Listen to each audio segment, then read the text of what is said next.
पाकिस्तान में mostly home vloggers ना घर को जन्नत बनाने के लिए मुख्तलिफ तरह के टिप्स एंड ट्रिक्स और आइडियाज़ शेयर करती रहती हैं। इवन मैं खुद भी इसी तरह के थंबनेल लगाती हूँ और इसी तरह के आइडियाज़ शेयर करती हूँ। लेकिन घर को जन्नत बनाना, इसका मतलब क्या है? घर को जन्नत हम किस तरह से बना सकते हैं? क्योंकि जन्नत तो सिर्फ एक ही है जो कि अल्लाह ने बनाई है, लेकिन हम अपने इन घरों को जन्नत किस तरह बना सकते हैं, आज के ब्लॉग में मैं आपके साथ शेयर करूंगी। वो कहते हैं ना कि small steps can make huge differences. तो आज के ब्लॉग में कुछ ऐसे ही स्मॉल स्टेप्स की बात करेंगे जिनको अपनाकर हम अपनी डेली लाइफ के कामों को बड़ा ही ज़्यादा आसान बना सकती हैं। और जब हम अपने काम खत्म करके बैठेंगी ना और अपने घर पर नज़र दौड़ाएंगी तो फिर हम कहेंगी कि हाँ, वाकई मेरे घर में जन्नत का सा सुकून और इत्मीनान है। तो सबसे पहला टिप ये है कि जब भी आप रोटी बनाने लगे, इस तरह का रोटी मैट आपको ईजीली मार्केट से भी मिल जाता है, दराज पर भी अवेलेबल है। लेकिन मैं आपको ये सजेस्ट करूंगी कि आप मार्केट से खरीदें, क्योंकि दराज भी आपको इसकी शिपिंग कॉस्ट भी देनी होगी। अगर आप मार्केट में गई हैं तो बस वहां से इसको खरीद कर ले आएं। अच्छा, अगर आपके पास मैट नहीं है तो आप अपने बच्चे की कोई भी पुरानी शर्ट जो यूज़ में नहीं है, आप उसको काटें और उसको भी ना इस तरह का आप एक मैट सा बनाकर यूज़ कर सकते हैं। उसके ऊपर बेलन चकला रखें और अपनी रोटी बना लें। जितना भी मैस होगा उसके ऊपर गिरेगा, इससे आपकी क्लीनिंग में भी आसानी होगी। थर्ड, इसके लिए ये टिप है कि अगर आपके पास बच्चे की शर्ट भी अवेलेबल नहीं है ना, तो जिस थैले में चावल आते हैं ना, वो थैला बड़ा ही काम का होता है। उसको आप काटें, उसको काट कर इस तरह से नीचे फैला लें और उसके ऊपर बेलन चकला रख के रोटियां बनाएं। यकीन करें, इससे आपका जो काम है बड़ा ज़्यादा आसान होगा। हम सबको पता है ना कि मानसून के मौसम में कीड़े पर जाना किसी भी चीज़ में एक आम सी बात है। रोटी बनाने के लिए जो खुश्क आटा हम लोग यूज़ करती हैं ना, उसको भी कोशिश किया करें कि वीक में एक दफ़ा लाजमी इस तरह से छान लिया करें। जब आप रोटी बना रही है उससे पहले कर ले, बाद में कर ले, लेकिन लाजमी छाना करें। यहाँ पर मैंने आपको दिखाया भी, खुश्क आटा जो रोटी वाला है ना, वो बिल्कुल भी गंदा नहीं है, किसी किस्म का भी इसमें कीड़ा नहीं है। क्यों? क्योंकि मैं इसको हफ्ते में इसको एक दफ़ा लाजमी छान लेती हूँ छाननी से, ताकि जो है इसमें किसी किस्म का कोई कीड़ा ना हो। अगर वो कीड़ा होगा तो हमारे ही अंदर जाएगा ना, हमने ही वो रोटी खानी और हमने ही बना के देनी है।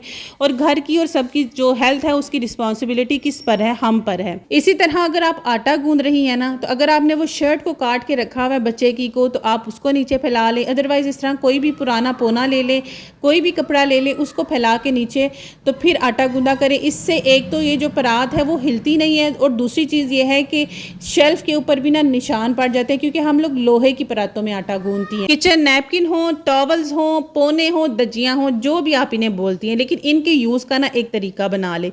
सबसे पहली चीज़ तो ये है कि इनको कोशिश किया करें हर रोज़ धूप लगवाया करें, ताकि इनमें किसी किस्म की स्मेल ना आए। दूसरा ये है कि आपने ना इनको जब भी यूज़ करना है सिर्फ 2 पोने या दजिया निकाला करें यूज़ के लिए, बाकियों को इस तरह से फोल्ड करके ना तो रख दिया करें। 2 जो आपकी गंदी हो जाए, 2 दिन बाद चाहे आप उसे चेंज करें, 3 दिन बाद आप चेंज करेंगी, आपके पास अच्छे हाथ से साफ़ सुथरे कपड़ों का एक स्टॉक होगा। और जो गंदे होंगे आप उनको साथ ही साथ वॉश करके ना इस तरह से रखती चली जाएंगी। हर दिन में ना सिर्फ चाहे आप 5-5 मिनट ही लगाएं, लेकिन अपने बच्चों के ना एक सूट लाजमी प्रेस करके रख दिया करें।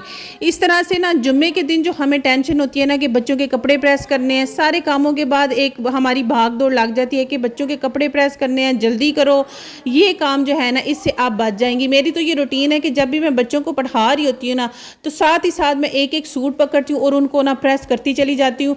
और इस तरह से मेरे पास ना अच्छा खासा बच्चों के कपड़ों का स्टॉक होता है जो इजीली वो फ्राइडे के दिन पहन लेते हैं। और अक्सर हमारे पाकिस्तान में ना फ्राइडे के दिन लाइट चली जाती है।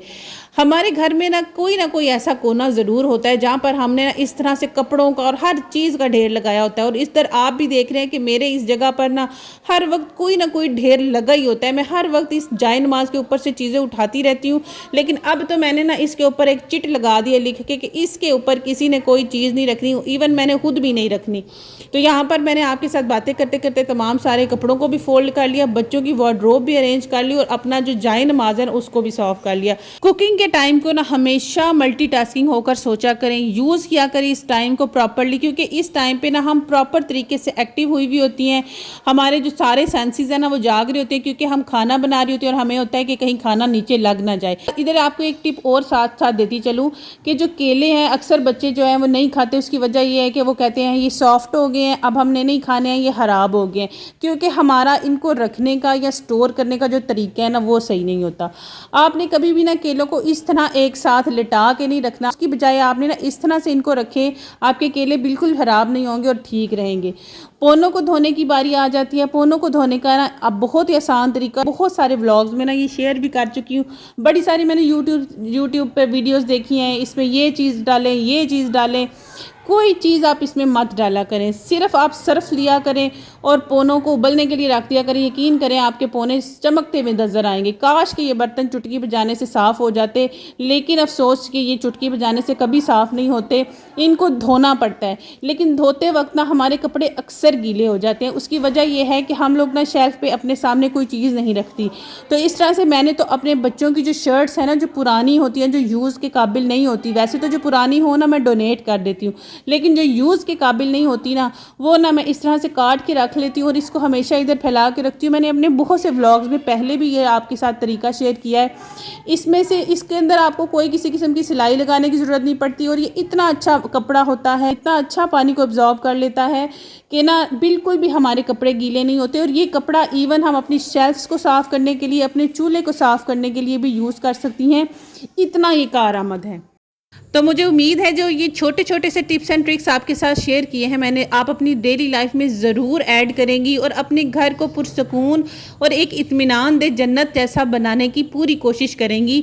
और जब आप भी घर के सारे काम करके आराम से बैठेंगी ना और देखेंगी हर चीज़ अपनी जगह पर पड़ी है, तो फिर आप भी मेरी तरह यही कहेंगी कि हाँ वाकई ही मुझे अपने घर में कितना सुकून है और कितना इत्मीनान है कि जब हर चीज़ अपनी जगह पर ऑर्गेनाइज पड़ी हुई है।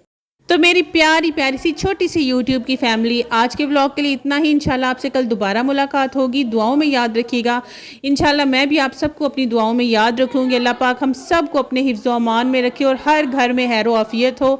अल्लाह हाफिज़।